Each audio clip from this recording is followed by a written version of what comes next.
So today I'm coming to you from Barcelona, and if you are in Europe especially, this is definitely a great place to come. So cheap to come here. I mean, I think I paid about £50 a ticket, and incredible food, incredible people, usually pretty nice weather, although it's November at the time of recording here, so a little bit chilly, got my hood up. It's kind of windy, but during the day, lovely, and highly recommended place, no matter where you are in the world actually. Today I thought it might be a opportune time to talk about staying in shape when you go travelling, how to do that. Should you try and do that? This is something that really bothered me the first time I ever went travelling long term. I was really worried about all the gains I made, and am I going to put on weight, am I going to lose my conditioning? Well, today I want to offer you 5 tips that will, I hope, really help you with that. First one, let's cut to it, is simply don't worry. Because first of all, if you've been training for a long time, there's going to be a lot of residual memory in your muscles and your nervous system that firstly will allow you to actually get that back really quickly. So in my case, when I first went away for 5 weeks, didn't bench, didn't deadlift for 5 weeks, I probably came back and was lifting 90 to 95% of what I was lifting before I went, having not done that at all. But I did some similar exercises on to the bench, so I was pretty limited though, to be honest. Like, I did a few dips, did a few press ups here and there, did some like machines, some chest press machines, as much as I don't really like them. But even though when I got back on the bar, it was kind of awkward. Strength, it was still mostly there. So, and then it just came straight back. So first of all, don't worry, because it's going to come back. And second of all, don't let it detract from that travel experience. So that's why you shouldn't worry. Firstly, you're probably not doing as much damage as you think. And secondly, don't let it detract from your travel experience. That's tip number 1.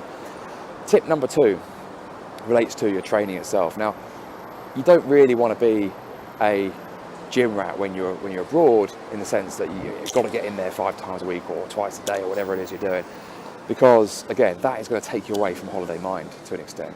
It's great to be structured, it's great to have a goal in mind, but the goal of travel is not to get into shape. The goal of travel isn't really a goal at all. It's to be aware, it's to be present with whatever throws itself your way, and being distracted by thoughts of, oh, I've got to get my daily gym session in, probably isn't going to be very conducive to that travel experience. That all said, it is a good idea to train. It's a good idea to train when you want to, when you can, and one way of doing that is to just find local parks with pull-up bars. Is a really good way of doing things. Find local gyms. Hotel gyms are great as well. In a lot of Asian countries, if you're Airbnbing, there's often a gym in the block. Pretty common, that. And again, these are all great ways to meet people, get chatting to people, get tips on where to go to eat and that kind of thing. And also bodyweight exercises. Get used to some sort of bodyweight circuits. Do moves like side winders, side planks, do burpees. And just get into a rhythm. Just do it when you feel like it, but don't stress yourself over it. That's tip number 2. Tip number 3, diet. Tricky one.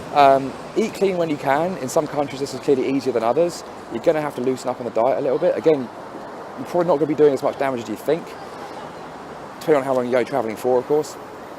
But diet-wise, keep it clean where you can. But again, you see the theme here. Don't worry about it too much, because you are going to get it back, and it's not probably going to do as much harm as you think long term. It won't do any harm. I've had periods when I've taken, there was one particular time, which I often talk about, when I couldn't really train lower body properly for the best part of 3 years because of a knee injury.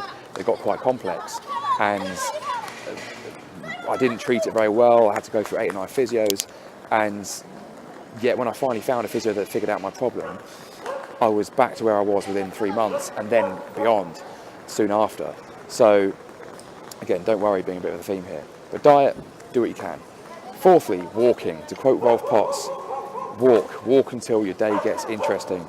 Walking is one of the best ways to discover a place. And when I'm out travelling, I think when I was travelling earlier this year, in Asia, I averaged 8 to 10 miles a day, sometimes as much as 16 miles a day. And bearing in mind that the average person burns 100 calories a mile when you're walking, roughly speaking, that really adds up.